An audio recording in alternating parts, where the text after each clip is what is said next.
আসসালামু আলাইকুম। প্রিয় দ্বাদশ শ্রেণীর ছাত্রীরা, তোমাদের সকলকে স্বাগত জানাই বাংলা দ্বিতীয় পত্র ক্লাসে। আশা করি তোমরা যে যেখানে আছো ভালো আছো। আমি আলহামদুলিল্লাহ ভালো আছি। তো তোমাদের গত ক্লাসে আমি সমাস পড়াচ্ছিলাম, নিশ্চয়ই তোমাদের মনে আছে এবং তোমরা এটা আয়ত্ত করতে পেরেছো। তো আসলে এই বিষয়টি আয়ত্ত করার জন্য প্র্যাকটিসের কোনো বিকল্প নেই।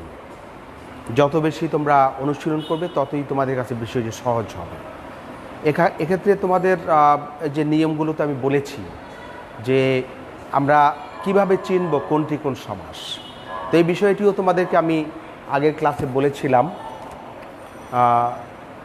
আশা করি তোমরা বুঝতে পেরেছো। তারপরেও আমি একটু অল্প করে আলোচনা করে নিচ্ছি।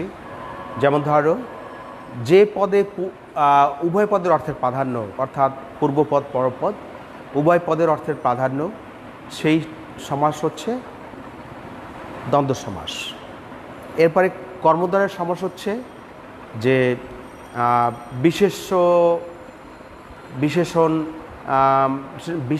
বিশেষণ কিংবা বিশেষণ ভাবাপন্ন পদের সাথে বিশেষ্যর যে সমাস হয়, অর্থাৎ পরপদে থাকে বিশেষণ আর পূর্বপদে থাকে বিশেষ্য, সেটাকে বলা হয় কি কর্মধারয় সমাস। মানে তুমি এভাবে বুঝবা।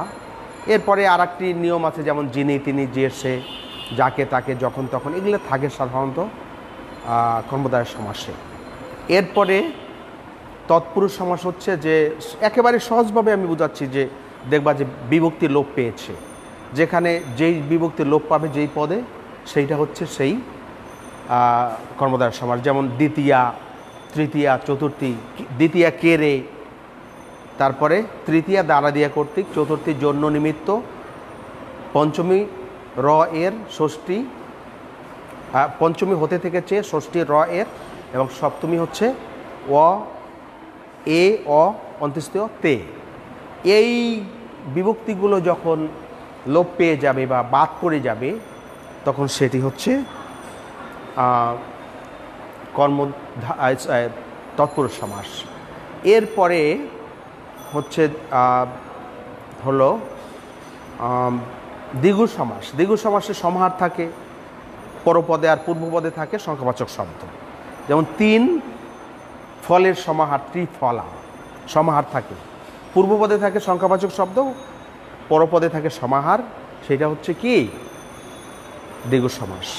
এরপরে অব্যয়ীভাব সমাস হচ্ছে পূর্বপদে অব্যয় থাকে এবং অব্যয়ের অর্থের প্রাধান্য থাকে।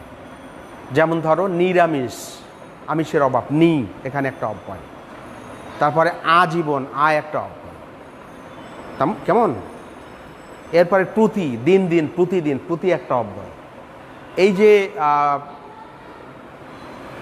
পূর্বপদে অব্যয় দেখা যাচ্ছে, এই জন্য এটাকে বলা হয় অব্যয়ীভাব সমাস।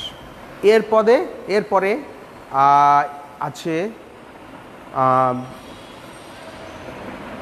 হচ্ছে বহুব্রীহি সমাস, যে নিজের অর্থের পূর্বপদ পরপদ দুই পদের কোনোটির অর্থ প্রাধান্য না পেয়ে ভিন্ন একটা অর্থ প্রাধান্য পায়, সেটি হচ্ছে বহুব্রীহি সমাস। এছাড়াও তোমাদের অপ্রধান কিছু সমাস আছে, যেমন নয়ীয় তৎপুরুষ সমাস, পূর্বপদে না বোধক অ থাকে, সেটা হচ্ছে নয়ীয় তৎপুরুষ সমাস। এরপরে আছে উপপদ তৎপুরুষ সমাস। বলেছি যে কৃদন্ত পদের সাথে যে সমাস হয়, অর্থাৎ কোনো কাজের সাথে সমাস। যেমন ধরো জাদু করে যে জাদুকর, তারপরে পকেট মারে যে পকেট মার, ইত্যাদি ইত্যাদি। এরপরে আরেকটা আছে নিত্য সমাস, যেটা কোনো নিয়মের অধীনে নয়। যেমন ধরো গ্রামান্তর অন্য গ্রাম, ভাষান্তর অন্য ভাষা, কেমন। এরপরে আছে প্রাদি সমাস, যেটা পরি, তারপরে প্র, তারপরে নির, কেমন, প্র, এইটার সাথে যদি সমাস হয়, যেমন প্রভাত, প্রভাত, প্র মানে প্রকৃষ্ট ভাত, মানে ভাত মানে এখানে হচ্ছে প্রকাশ। তো এইগুলো তোমাদেরকে আমি আগেও বলেছি। তো এর বাইরে আর তেমন কিছুই নেই, এর বাইরে আর কোনো কিছুর দরকার নেই। তুমি যদি এইটা ভালো করে বোঝো, আমি যা যা বলেছি, তাহলেই তোমরা সমাজ সম্পর্কে আর তোমাদের কোনো কনফিউশন থাকবে না। তো যাই হোক, আর একটা আছে এর মধ্যে, যেমন ধরো কর্মধারয় সমাসের মধ্যে আছে মধ্যপদলোপী কর্মধারায় মাঝখানে পদ বাদ পড়ে যায়। এরপরে আছে উপমান তৎপর কর্মধারায়, উপমান কর্মধারায়, যেমন ধরো যেটা সাধারণ ধর্ম বর্তমান থাকে। তারপরে উপমেয় বা উপমিত কর্মধারয় সমাস, হ্যাঁ, যেটা সাধারণ ধর্মটা থাকে না। তারপর রূপকর্মধার, যেটা অভিন্নতা বোঝায়। এগুলো তোমাদের শিখতে হবে এবং এগুলো লিখতে হবে তোমাদের পরীক্ষার সময়। এবং এগুলো খুব কঠিন তো কিছু নাই, বরং প্র্যাকটিস করতে করতে তোমাদের কাছে আমাদের মতোই সহজ হয়ে যাবে। আমরা যেমন যে কোনো একটা শব্দ দেখলেই বলতে পারি এটি কোন সমাসের অন্তর্গত। তো যাই হোক, আমি গত ক্লাসে তোমাদেরকে 2019 সনের যে কোশ্চেন আসছিল, যে সমাস বিভিন্ন বোর্ডে এসেছিল, সেগুলো তোমাদেরকে আমি সমাধান করে দিয়েছিলাম। আজকে 2018 থেকে শুরু করব। 2018 সনে অভিন্ন কোশ্চেন হয়েছে সব বোর্ডে, একটি কোশ্চেন হয়েছে। তো সেইটা কি কি আসছে দেখি। প্রভাকর, প্রভা করে যে, প্রভাকর, প্রভা মানে কি? আলো না? প্রভাকর, প্রভা করে যে, এখানে কাজ, অতএব এটি উপপদ তৎপুরুষ সমাস হবে, উপপদ তৎপুরুষ সমাস। কারণ করে, জাদু করে যে জাদুকর, পকেট মারে যে পকেট মার, জলে চরে যে জলচর, তাই না? এটা সবই হচ্ছে কি? উপপদ তৎপুরুষ সমাস। এগুলো সহজ। দেখো, উপনদী, নদীর সাদৃশ্য, উপ একটা অব্যয়, অতএব এটি অব্যয়ী ভাব সমাস। হ্যাঁ, নদীর সাদৃশ্য, যেমন ঠিক নদীর মতো রকম নয়, একটু ছোট ছোট, তো এই জন্য এটি উপনদী। কেমন? নদীর সাদৃশ্য। এরপরে রাজপথ, পথের রাজা, পথ এর যেহেতু ষষ্ঠী তৎপুরুষ, ষষ্ঠী বিভক্তি লোপ পেয়েছে এখানে, অতএব এটি হচ্ছে ষষ্ঠী তৎপুরুষ সমাস। এরপরে আছে উদ্বেল, বেলাকে অতিক্রান্ত। এখানে কিন্তু এটি হচ্ছে অব্যয়, অতএব এটি অব্যয়ীভাব সমাস। পূর্বে অব্যয় আছে, উদ্বেল, বেলাকে অতিক্রান্ত। এরপরে বীর কেশরী, কেশরী কি? সিংহ, সিংহের মতো বীর যে, তাহলে কিশোরীর, বীর কেশরীর ন্যায়, অতএব এটি উপমেয় বা উপমিত কর্মধারায় সমাস। উপমেয় বা উপমিত কর্মধারায় সমাস। আমি এটা বলেছি যে যেটা বাস্তব সেটা হচ্ছে উপমান কর্মধারায়, আর যেটা কল্পিত, একজনকে আমি বললাম যে লোকটা বীর কেশরী, তার মানে হচ্ছে কি? সিংহের মতো বীরত্ব আছে তার। তো এখন সিংহের মতো বীরত্ব, তার মানুষের, সিংহ সাথে মানুষের তুলনা কি?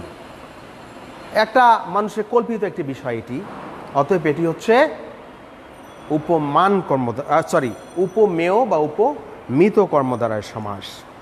এরপরে 80-20, একটু আগে বলেছি তোমাদেরকে যে নিজের অর্থ না বুঝিয়ে ভিন্ন অর্থ বোঝায়, তাহলে সেটি হচ্ছে বহুব্রীহি সমাস।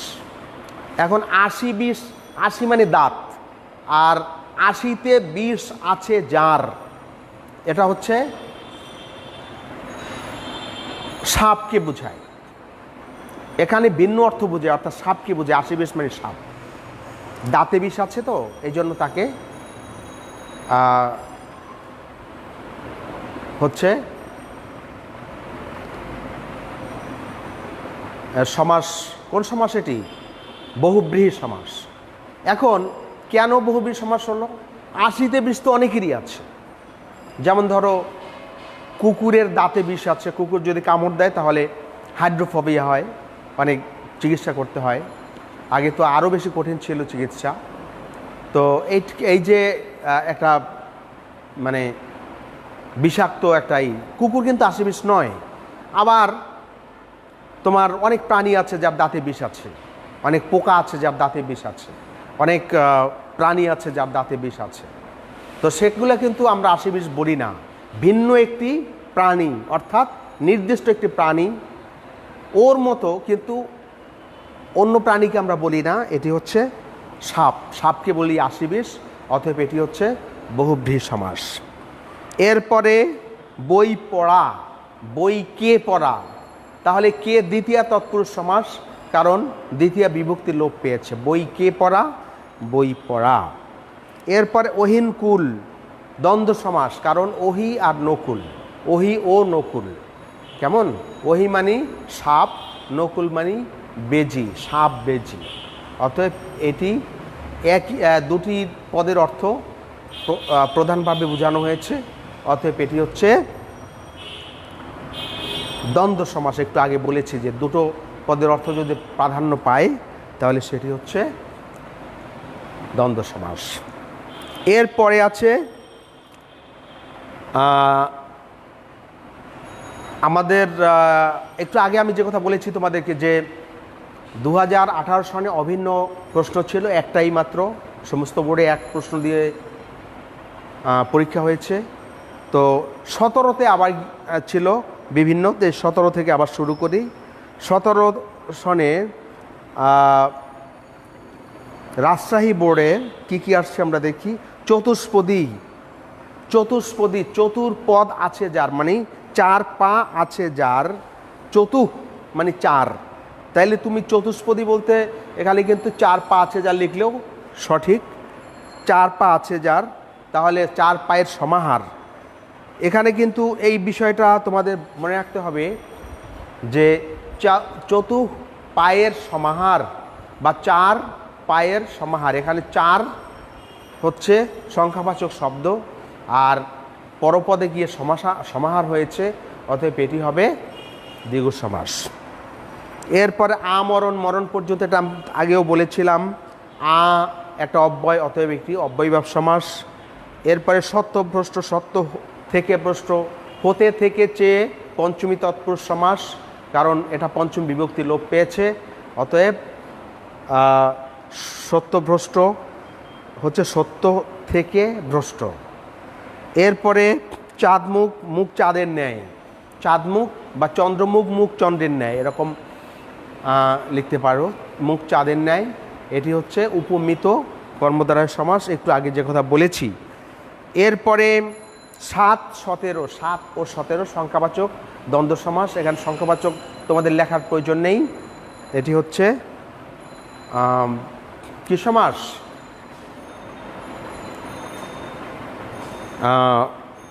দ্বন্দ্ব সমাস।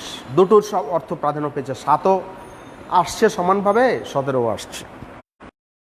এরপরে রাজপুত্র, রাজার পুত্র, এর লোপ পেয়েছে, অতএব এটি ষষ্ঠী তৎপুরুষ সমাস। এরপরে ইন্দ্রজিৎ, ইন্দ্রকে জয় করেছে যে, জয় করা, করে, ইন্দ্রকে জয় করেছে যে, অতএব এটি উপপদ তৎপুরুষ সমাস, ইন্দ্রজিৎ। এরপরে উদ্বেল, একটু আগে বলেছি 2017 সনে দিনাজপুর বোর্ডে বেলাকে অতিক্রান্ত উদ্বেল। জয়ন্তী, জয়ের জন্য উৎসব, জয়ন্তী চতুর্থী তৎপুরুষ সমাস, যেহেতু জন্য নিমিত্ত যদি বাদ পড়ে, অর্থাৎ চতুর্থী বিভক্তি বাদ পড়লে চতুর্থী তৎপুরুষ সমাস। এরপরে দম্পতি, জায়া ও পতি, জায়া মানে স্ত্রী আর পতি মানে হচ্ছে স্বামী, দম্পতি, তাহলে জায়া ও পতি, এটি দ্বন্দ্ব সমাস। এরপরে আছে সপ্তর্ষি, সপ্ত ঋষির সমাহার, সপ্ত ঋষির সমাহার, সপ্তর্ষি, এটি দ্বিগু সমাস, একটু আগে বলেছি দ্বিগু সমাস কি। এরপরে ক্ষুধানল, ক্ষুধা, রূপ, অনল, রূপ একই, ক্ষুধাটা আগুনের মতো, অর্থাৎ আগুন যেরকম আর ক্ষুধাটাও সেরকম, তাহলে দুটি অভিন্নতা বোঝানো হয়েছে, অতএব এটি হচ্ছে রূপক কর্মধারায় সমাস। তোমাদের কিন্তু কর্মধারয় সমাসের ক্ষেত্রে এই রূপক কর্মধারায় কোনটা, উপমান কর্মধারায়, উপমিত কর্মধারায়, মধ্যপদলোপী কর্মধারা, এগুলো তোমাদের লিখতে হবে। এরপরে আছে ঢেকি ছাটা, ঢেকি দ্বারা ছাটা, দ্বারা দিয়ে কর্তৃক হচ্ছে তৃতীয়া তৎপুরুষ সমাস, দ্বারা দিয়া কর্তৃক, অতএব এটি তৃতীয়া তৎপুরুষ সমাস হবে। কেমন? তৃতীয়া তৎপুরুষ সমাস, দ্বারা দিয়া কর্তৃক।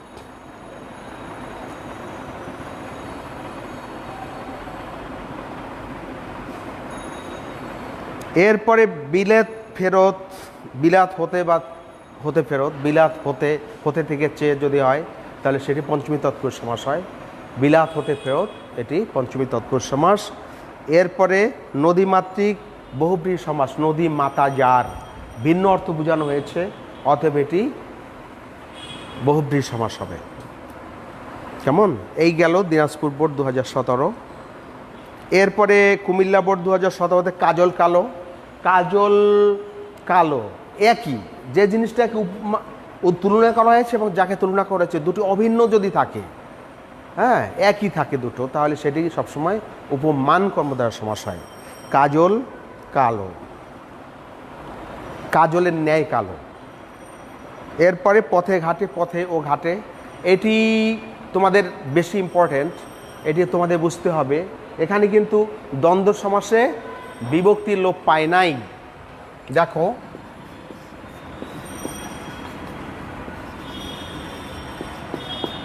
পথে ঘাটে,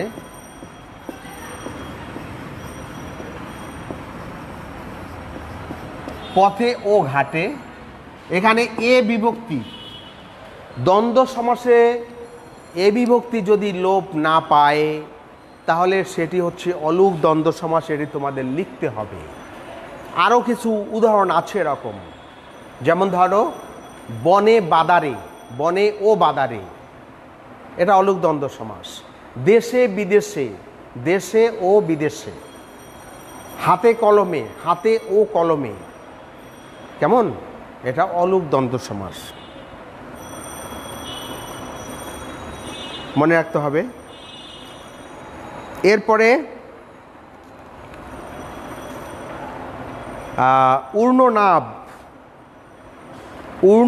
উর্ণা নাভিতে যার, ঊর্ণনাভ, ঊর্ণনাভ হচ্ছে আসলে মাকড়সা, নাভিতে ঊর্ণ মানে আঁশ, তাহলে মাকড়সা জাল পাতে তো নাভিতে ঊর্ণ, এর জন্য ঊর্ণনাভ বলে। এটি ভিন্ন অন্য প্রাণীর থাকতে পারে, এই জন্য ভিন্ন, শুধুমাত্র মাকড়সাকে বোঝানো হয়েছে, এই জন্য এটি বহুব্রীহি সমাস। এবং এটা হচ্ছে ব্যাধিকরণ বহুব্রীহি বলে এটাকে, ঊর্ণা নাভিতে যার, তাহলে এটি ব্যাধিকরণ বহুব্রীহি বলে। ব্যাধিকরণ বহুব্রীহি জিনিসটা কি? যে দুটি পদের মধ্যে একটিও যদি বিশেষণ না হয়, হ্যাঁ, তাহলে সেটি ব্যাধিকরণ বহুব্রীহি হয়। এরপরে অপরাহ্ন, অন্যের অপর ভাগ, ষষ্ঠী তৎপুরুষ সমাস। অনহের, এর আছে এখানে, অনহের অপর ভাগ, অপরাহ্ন। কেমন? বিকেলবেলাকে অপরাহ্ন বলে। তারপরে বজ্র কঠোর, বজ্রের ন্যায় কঠোর, উপমান কর্মধারায়, বজ্রও কঠোর, তারপরে যাকে তুলনা করেছ সেও ওই রকম কঠোর, এই জন্য এটি উপমান কর্মধারয়ের সমাস। কেমন? এরপরে রাষ্ট্রপতি, রাষ্ট্রের প্রতি, এটাও ষষ্ঠী তৎপুরুষ, ষষ্ঠী তৎপুরুষ, রাষ্ট্রের এর আছে। ভব নদী, ভবরূপ নদীর উপকর্মধারায়, মনে রেখো উপকর্মধারায় রূপ থাকবে, মাঝখানের পদে রূপ থাকবে, রূপ যদি না থাকে রূপকর্মধারয় সমাস হয় না, অতএব রূপক কর্মধারয়ের সমাস। এরপরে রাজশাহী বোর্ড 2017, দেখি কি চট্টগ্রাম বোর্ড 2017, দেখো এগুলো আমি আগেও অনেকগুলো করে দিয়েছি। কালান্তর, অন্য কাল, একটু আগে বলেছি যে যদি কোনো নিয়মের অধীনে না থাকে তাহলে তাকে বলে নিত্য সমাস। কালান্তর, ভাষান্তর, অন্য ভাষা, ভাবান্তর, অন্য ভাব, গ্রামান্তর, অন্য গ্রাম। কেমন? কালান্তর, অন্য কাল, নিত্য সমাস, মনে রেখো। হিতাহিত, হিত ও অহিত, হিত ও অহিত দুটোই অর্থ প্রাধান্য পেয়েছে, অতএব এটি হচ্ছে দ্বন্দ্ব সমাস। ত্রিফলা, তিন ফলের সমাহার, একটু আগে বলেছি, পূর্বপদে সংখ্যাবাচক শব্দ, সমস্ত পদে গিয়ে সমাহার, সেটি হচ্ছে ত্রিফলা। তাহলে এটি দ্বিগু সমাস। এরপরে প্রগতি, বা প্রকৃষ্ট গতি, প্রকৃষ্টটা ব্র্যাকেটের মধ্যে রাখবে। প্রগতি, থাকলে সেটি প্রাদি সমাস হয়। এরপরে ধর্মঘট, ধর্ম রক্ষার্থে যে ঘট মধ্যপদলোপী কর্মধার হয়। ধর্ম রক্ষার্থে যে ঘট, ধর্মঘট, এটা আসলে ঘটটা আসছে যে একসময় দেবদেবীর সামনে দেবদেবীর দাবি পেশ করা হতো, দাবি না মানলে জীবন দেব এবং রক্ত ঝরবে ঘটে, এই জন্য এটাকে ওখান থেকে আসছে ধর্মঘট কথাটি। ধর্ম রক্ষার্থে যে ঘট ধর্মঘট। ঊর্ণনাবে একটু আগে বলেছি, ঊর্ণনাবিতে যার ব্যতিক্রম বহুব্রীহি, যথেষ্ট ইষ্টকে অতিক্রম না করে, ইষ্টকে অতিক্রম না করে যথেষ্ট, যথা একটি অব্যয়, অথবা এটি অব্যয়ীভাব সমাস। বাঘ দত্তা, বাঘ দ্বারা দত্তা, বাঘ দ্বারা দত্তা, এটি তৃতীয়া তৎপুরুষ, দ্বারা দিয়ে কর্তৃক যদি হয় তাহলে সেটি তৃতীয়া তৎপুরুষ সমাস হয়। কেমন? এরপরে অহোরাত্র, এটা সিলেট বোর্ড 2017। দেখো, অহোরাত্র, অহ মানে দিন, আর রাত্র তো রাত্রই, অহ ও রাত্রি, অহোরাত্র, তাহলে দ্বন্দ্ব সমাস এটি। বিশালাক্ষী, হ্যাঁ দেবী দুর্গা না, বিশালাক্ষী, বিশাল অক্ষী যার, অক্ষী মানে চোখ। কেমন? এটা হচ্ছে বহুব্রীহি সমাস হবে। তাহলে ভিন্ন অর্থ বোঝানো হয়েছে, অর্থাৎ কার কথা বোঝানো হয়েছে? দেবী দুর্গার কথা বোঝানো হয়েছে, তার চোখ বড়। পকেট মারে, যে একটু আগে বলেছি যে কাজ যদি বোঝায় তাহলে সেটি উপপদ তৎপুরুষ সমাস হয়। এরপরে পকেট মার, পকেট মারে যে, সেটা উপপদ তৎপুরুষ সমাস। সপ্তডিঙা, সপ্তডিঙার সমাহার, একটু আগে বলেছি যে পূর্বপদে থাকবে সংখ্যাবাচক শব্দ, সমস্ত পদে পরপদে গিয়ে থাকবে সমাহার, অথবা এটি দ্বিগু সমাস। মকর মুখ, মকরের ন্যায়, মকরের মুখের ন্যায় মুখ যার, মকরের মুখের ন্যায় মুখ যার, মধ্যপদলোপী বহুব্রীহি সমাস। এরপর অতীন্দ্রিয়, ইন্দ্রিয়কে অতিক্রান্ত, অব্যয়ীভাব সমাস। এরপরে অতীন্দ্রিয়, অতি একটা অব্যয়, অতএব অতীন্দ্রিয়, এটি অব্যয়ীভাব সমাস। গুরু ভক্তি, গুরু কে ভক্তি, এটি চতুর্থী তৎপুরুষ সমাস হবে। কেমন? এখানে কে, যেহেতু এটি মানে কে রে, আবার চতুর্থী তৎপুরুষ সমাস হয়। চতুর্থী তৎপুরুষ তো চতুর্থী বিভক্তি, কে রে, যখন এটি সম্প্রদান কারক হয় তখন সেটি চতুর্থী বিভক্তি হয়, কে রে। অতএব এখানে সম্প্রদান অর্থাৎ একবারে সত্যত্যাগ করে দান করা হয় যেটা, সেটা হচ্ছে চতুর্থী বিভক্তি। অতএব এখানে চতুর্থী তৎপুরুষ সমাস হবে। বাক্যান্তর, অন্য বাক্য, একটু আগে বলেছি অন্য বাক্য। তাহলে আমার সময় শেষ আপাতত। তো আশা করছি তোমরা বুঝতে পেরেছো, তোমাদের কোনো সমস্যা নেই। তোমাদের সকলকে ধন্যবাদ জানিয়ে আমার এই ক্লাস শেষ করছি। তো আরেকটু মনে হয় আমি তোমাদের শেষ না করলেও পারি, একটু সময় মনে হয় আছে। তো আর একটা পড়িয়ে শেষ করে দেই। ঢাকা বোর্ডে 2016 সত্যাসত্য, সত্য ও অসত্য দ্বন্দ্ব সমাস। তোমরা জানো যে দুটো যদি অর্থের প্রাধান্য থাকে, আদিগন্ত, আয় একটা অব্যয়, অতএব এটি দিগন্ত পর্যন্ত, এটি হচ্ছে অব্যয়ীভাব সমাস। তেপান্তর, তিন প্রান্তের সমাহার, এটি দ্বিগু সমাস। হজ যাত্রা, হজের নিমিত্তে যাত্রা, হজ যাত্রা, নিমিত্ত, জন্য নিমিত্ত হলে চতুর্থী তৎপুরুষ সমাস। এরপরে প্রাণ ভ্রমরা, প্রাণরূপ ভ্রমরা, রূপ কর্মধারায়। এরপরে মতান্তর, অন্য মত, একটু আগে বলেছি নিত্য সমাস। তারপরে কোলাকুলি, কোলে কোলে যে মিলন, এটি বহুব্রীহি সমাস, ব্যতিহার বহুব্রীহি। ব্যতিহার জিনিসটা কি? যে দুজন যখন একই কাজ করে, কেমন, সেটা ব্যতিহার হয় সবসময়। তা আর লাল গোলাপ, লাল যে গোলাপ, কর্মধারয় সমাস। তাহলে এইটাই পড়ালাম, প্র্যাকটিস করবে তোমরা, না পারলে তোমরা আমাকে জিজ্ঞেস করবে। আশা করি তোমরা বুঝতে পেরেছো। তোমাদের সকলকে শুভেচ্ছা জানিয়ে আজকের শ্রেণীর কাজ এখানেই শেষ করছি। আসসালামু আলাইকুম রহমতুল্লাহ।